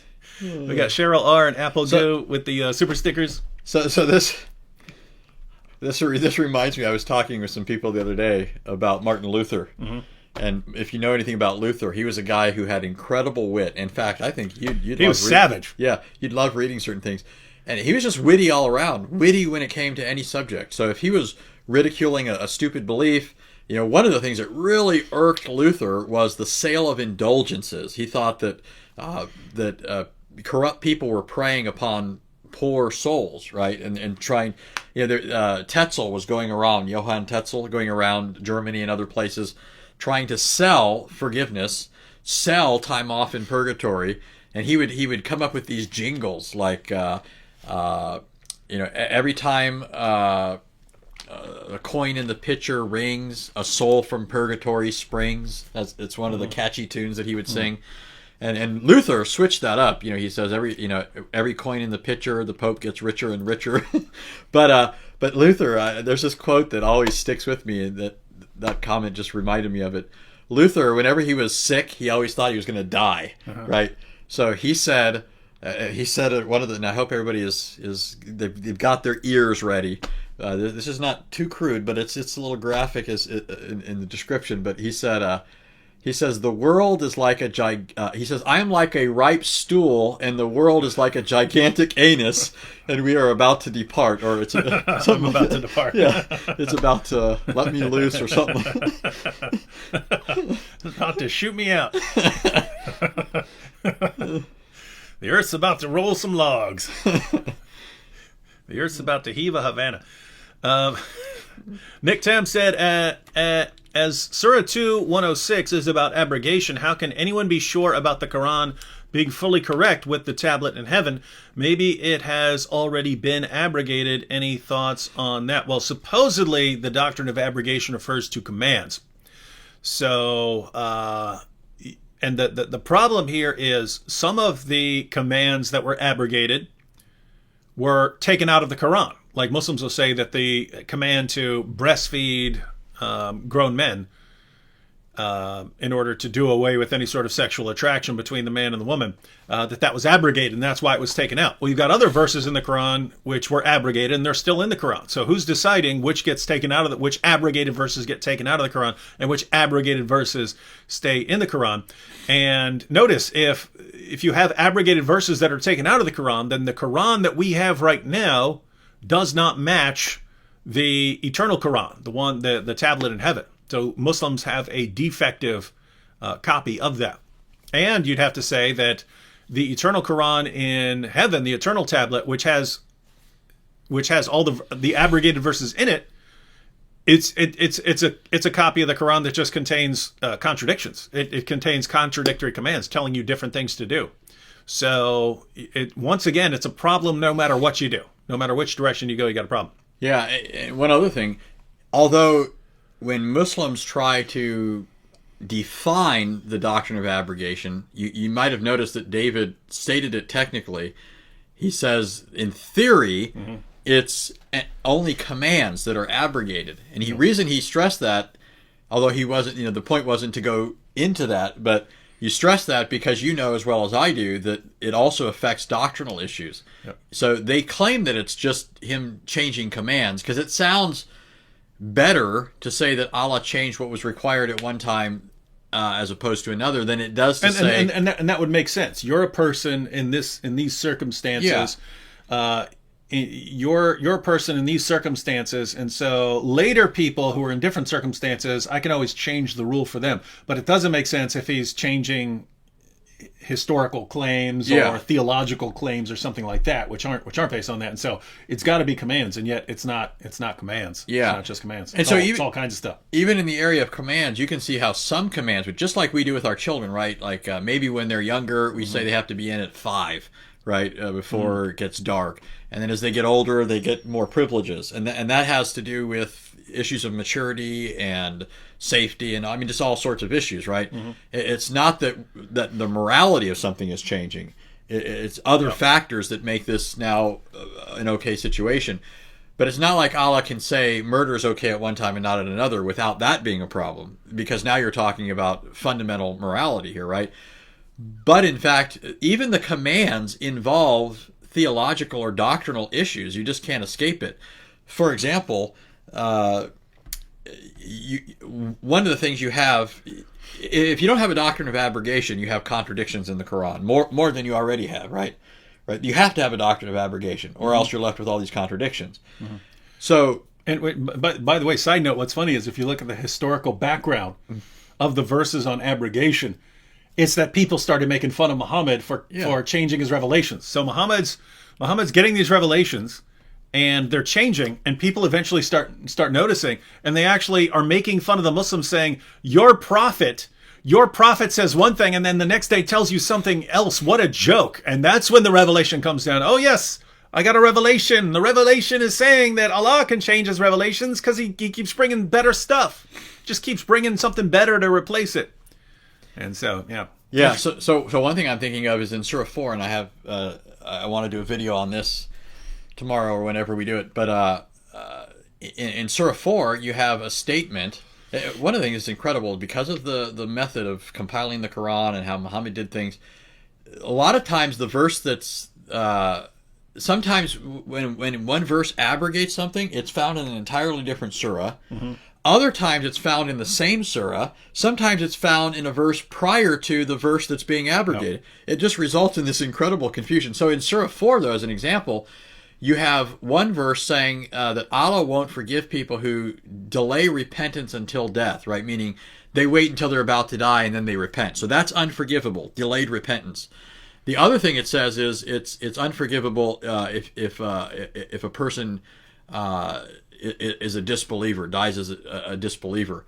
But then later Allah says that what he won't forgive, what's unforgivable, is shirk, right? But he'll forgive anything that's less than that. But that's in the same surah, Surah 4. In fact, there's 3 verses that do this. So you end up having 3 verses contradicting each other. But in Islamic theological categories, or legal categories, they actually distinguish between disbelief and shirk. Disbelief is not as great as shirk. Disbelief just means you're not believing the right thing. Shirk is positively ascribing partners to Allah. So here you have a change, Allah going from saying these 2 things are unforgivable to saying this one thing is unforgivable.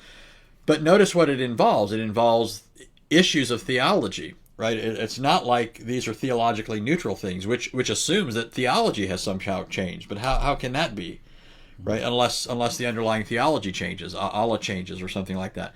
You really can't keep that sort of thing up, and Muhammad certainly didn't do it with any consistency. Because Allah is not all-wise. Allah's got some issues here. David Melnick says, hey, David, been watching you and Nabil since late 2015 when I got saved and was a missionary in Bangladesh for half a year. Keep up the great work. Wait, you got saved when you were a missionary in Bangladesh? I must be reading that wrong. I'm guessing. I think you're saying you got saved in 2015 and then you ended up as a missionary in Bangladesh. Unless you're just saying, hey, I went off to be a missionary in Bangladesh and then I didn't really know the gospel and then I got saved.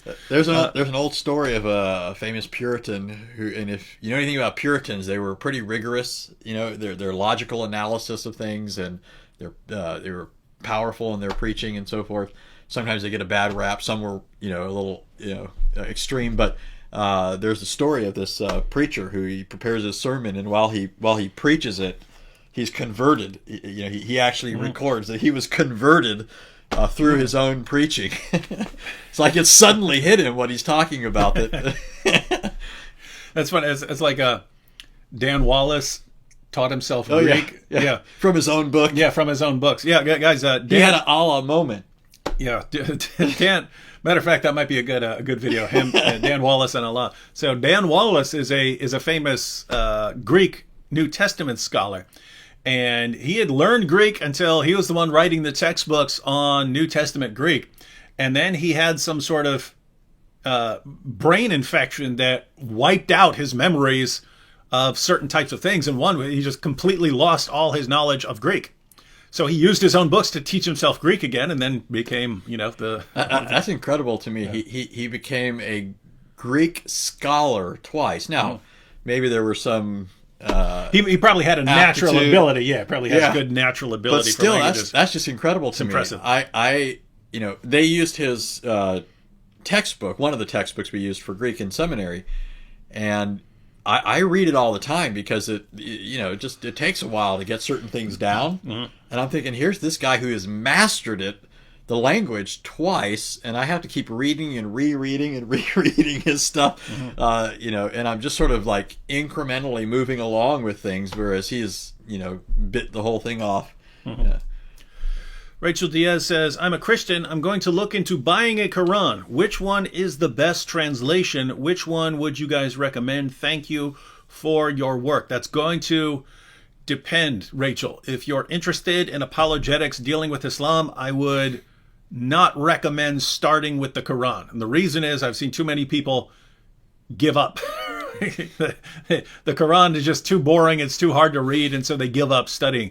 If you want to learn apologetics, I would recommend studying topically, right? So pick a topic like when something you're interested in. If you want to look up all the Quran passages that talk about Jesus or something like that, or if you were interested in refuting jihad or something like that, look up all the Quran passages on that, because it's just a big mess. It's a big, hard, difficult to understand mess. So I would recommend studying, reading a couple books and studying it topically, and then somewhere down the road, read the Quran all the way through. But if you just want to, if you want to read the Quran, you're wondering, which Quran to get, that's going to depend as well. The easiest Quran I've ever had to read was it's by someone named Halim. His last name is Halim. I forget his first name. Abdel Halim. Abdul Halim, yeah, but that's the Oxford version. So if you type in Oxford Quran, the Halim translation is what comes up. And it's basically the guy just knew Arabic well and English very well. You have lots of people who don't know one or the other as well, right? So they kind of know English and they're translating, but they clearly don't have a great grasp on the English language. Halim is just the easiest to read, so you might want to go with that if you're just trying to get through it. If you want something that's not watered down, you might want to get something like the Halali Khan. Of course, you're going to have problems with any English translation, but you might want something like the Halali Khan, which is put out by Salafis. If you want a popular version, Yusuf Ali is a really popular edition. So, yeah, kind of depends on what you're looking for. I've always found Yusuf Ali very helpful because he actually did have a good command of Arabic and English. I think it's garbage. Well, but I think he improves the Quran a great deal. If you read the footnotes, and this is what I really valued and found useful, because his footnotes, especially the older ones, I hear they've revised some, and it's harder to get some of the older stuff. Yeah. But his footnotes are often devastating. They are. They're massively helpful. Yeah. Yeah. So, footnotes are awesome. He's not trying to. His footnote on 6114, where he's talking about the Romans. Yeah. Awesome stuff. Oh yeah, so he's got a lot of useful material. He's not trying to help Christians, or he's trying to be a Muslim, but he's got these footnotes that are really helpful. So I always liked Yusuf Ali, but even his translation is not perfect.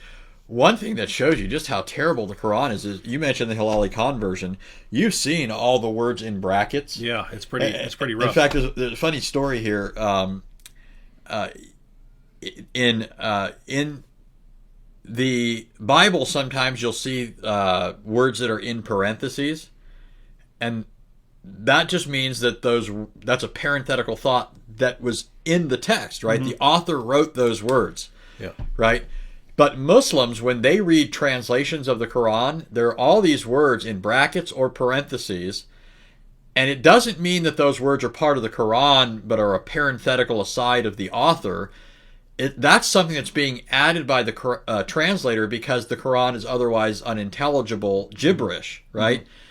So I actually know of a Muslim, I won't even mention his name, but he's somebody you've interacted with, you've debated, and he wrote these articles one time where he was criticizing certain translations because it had words in parentheses. He thought they were being added, and so he came along and he's saying, you guys are adding this to, And I just busted out laughing because I'm thinking, oh, he's confused the convention for what Arab translators do with the Quran with what's happening in the Bible. Mm-hmm. We're not adding words. I mean, there are language differences that sometimes account for having to add, like a word just because one language doesn't require it and another language does to express the same thought. But that's not really adding to it, right? That's just like, you don't always have to use the verb to be in English, for example.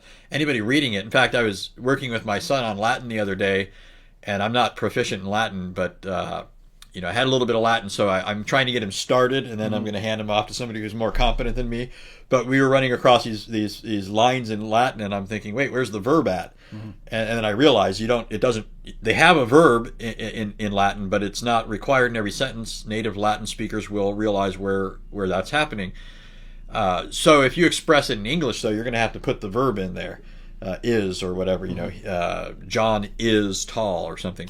So, but in the Quran, you get entire phrases and sentences and all this other stuff. Because and it's a couple kinds. One, it's as you point out, it's just incoherent. You can't make sense of it without adding all these extra words.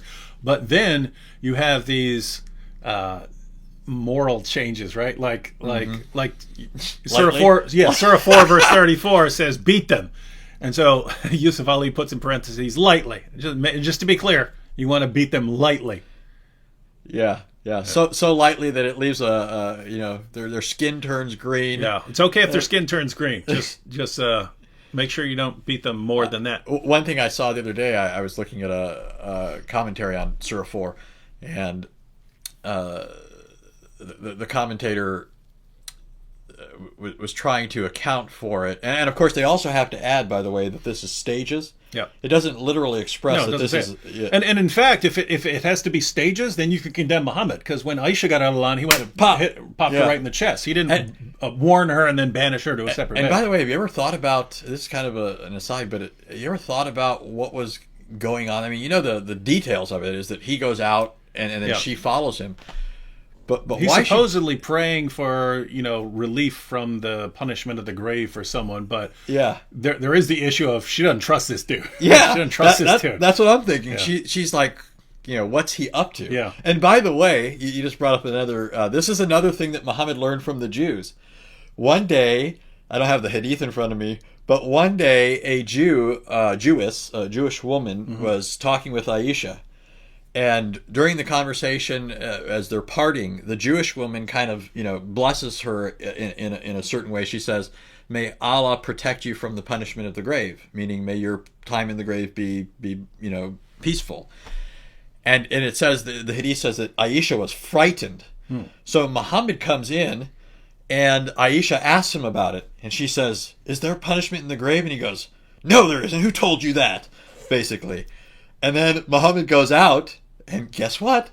Basically, you can figure out what's happening. He has to go ask somebody about this. He's probably going out and learning from a Jewish person. But in any case, the Jewish person told Aisha. She asked Muhammad. He says no, and then later he comes back and says, "Allah just told me there is punishment in the grave." That's not all Allah told him. Allah would eventually reveal that most of the punishment of the grave is for urinating improperly. You're peeing wrong, right? And not because you went and killed a bunch of people, or you massacred a bunch of people, or you molested a girl. None of that. You just were not peeing properly. You have to do the proper Muhammad position where you squat while peeing and stuff like that. And then other than that. So what's funny is, so you've got all these hadiths where it says that Aisha says, after that, I never noticed, or she states it kind of odd, but it's almost like a double negative. But she says that he never stopped praying for the punishment of the grave, right? Like this became an obsession of his. You also have a bunch of hadith where it says that he heard Moses in his grave, he heard this person in his grave. He would walk by and hear Jews screaming. Yeah, he could walk by graves and hear them. Yeah. But notice, why wasn't he hearing them before, right? Yeah, he suddenly gained the ability. Yes, he's like a lot. He's gaining abilities as he goes on. Yeah, it's easier for him. A Jewish woman tells now. Notice this. You've got another link in the chain here. Okay, Muslims say it's Allah, then Muhammad, then his companions, and other people who are getting it. I said earlier that no, it's the Jews, then it's Muhammad, then it's Allah. Allah's always last, Muhammad's in the middle. But now we've got Aisha in here, right? It's the Jews, Aisha, Muhammad, now Allah. So Allah's third in line. He's getting further behind. Maybe his intelligence is... It's getting rough. Abhishek Infinity said, David, please cover the topic taqiyya. I actually have covered that. If you look at my 3 stages of jihad, I cover it there. I also have a video titled, What is Taqiyya? And for a while, it was funny. That video would be at the top of Google searches. If you did a Google search for taqiyya or what is taqiyya, my video would pop up there at the beginning. I guess some people complained along the way, and I don't think it's like that anymore. But yeah, I've got a video. But yes, I am planning on making another video about taqiyya because I saw a video by, he's one of the internet atheists, genetically modified skeptic. I'd never seen one of his videos before, but I guess it came to me because it was an Islamic topic. I guess it came up to me as a recommendation.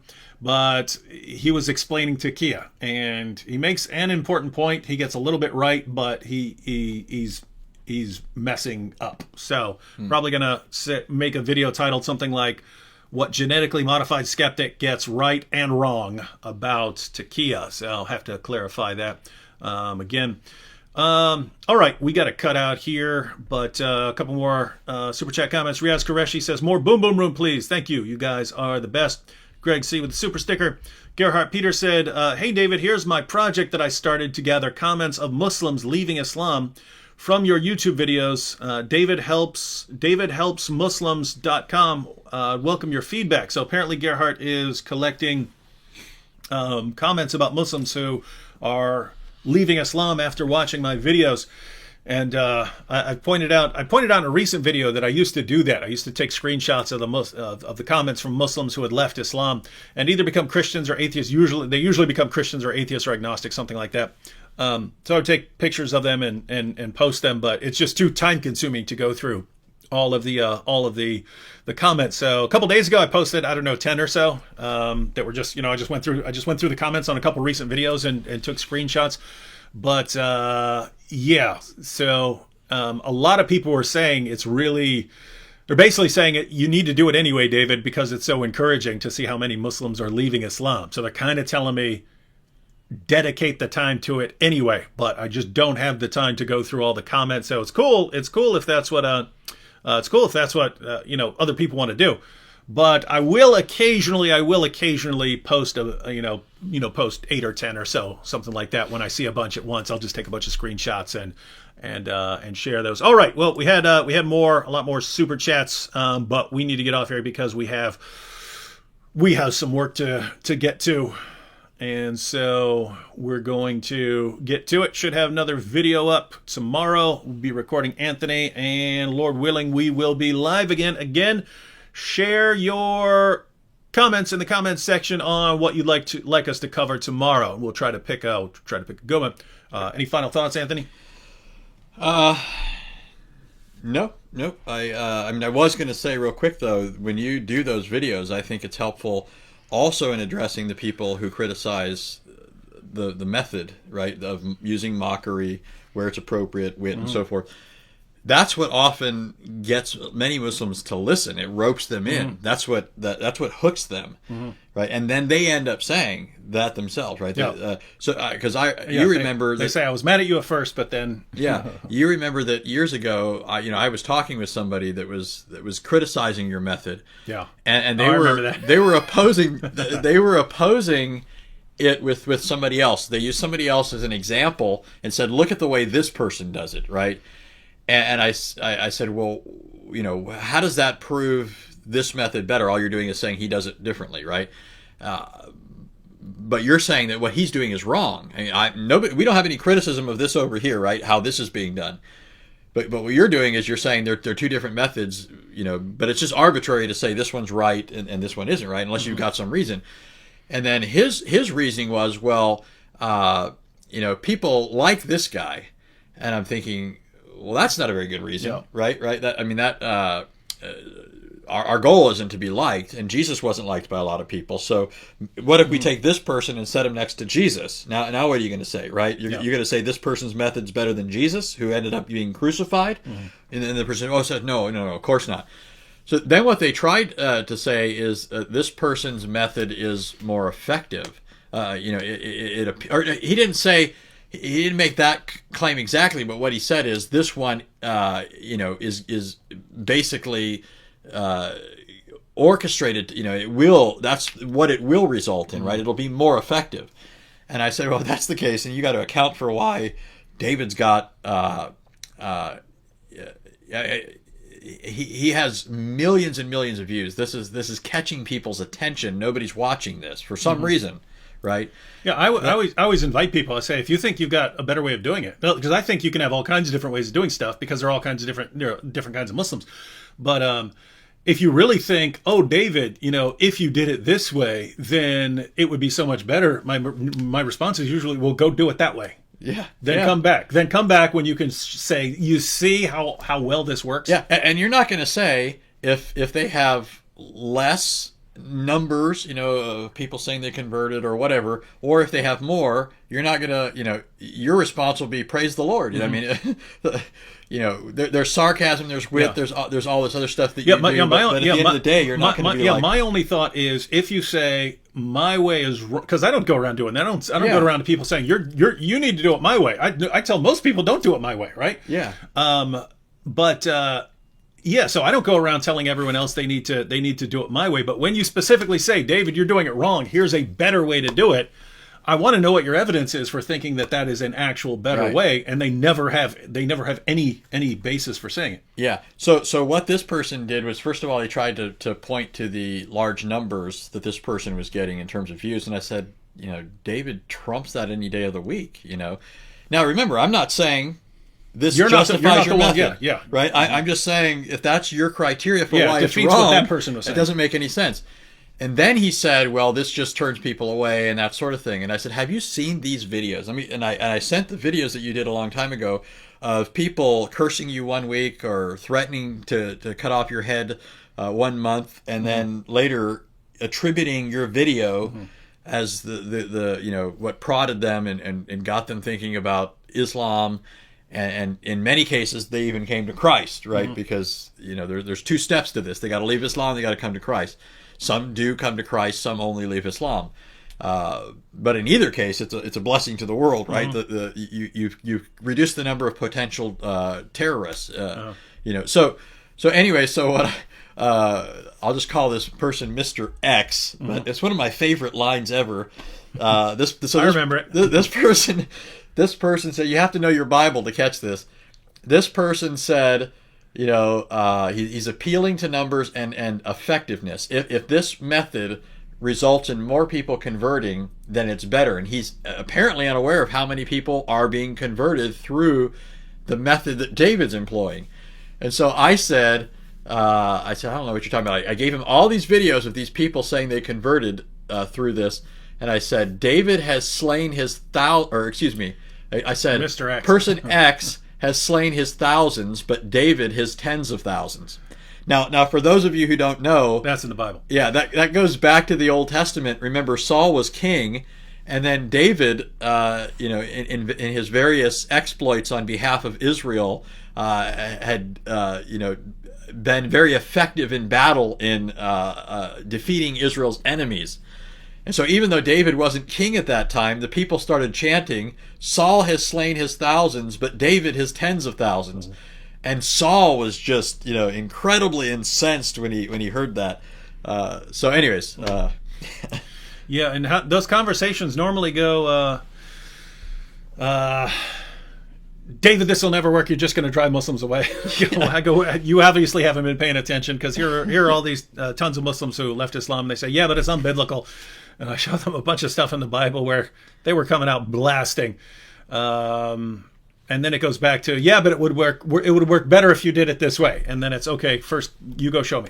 You go do everything you're saying, and then come back and show that you've got a better way. And then I'll think about it. All right, guys. Fred Sanford says David has blocked thousands, but Sam tens of thousands. That's a good one. All right, everyone, we have to cut out now, but Lord willing, we will be back tomorrow. So let us know what you want us to cover in the comments, and doesn't have to be just me and Anthony. We should, one night while you're here, see if we can get you, me, and Sam all on. You know what I mean? That might be interesting to try, because I have multiple cameras, so I could, in theory, have a camera at you and a camera at me, and then Sam on by Skype, and have us all 3 side by side. But I would have to test that. All right. Catch you all tomorrow.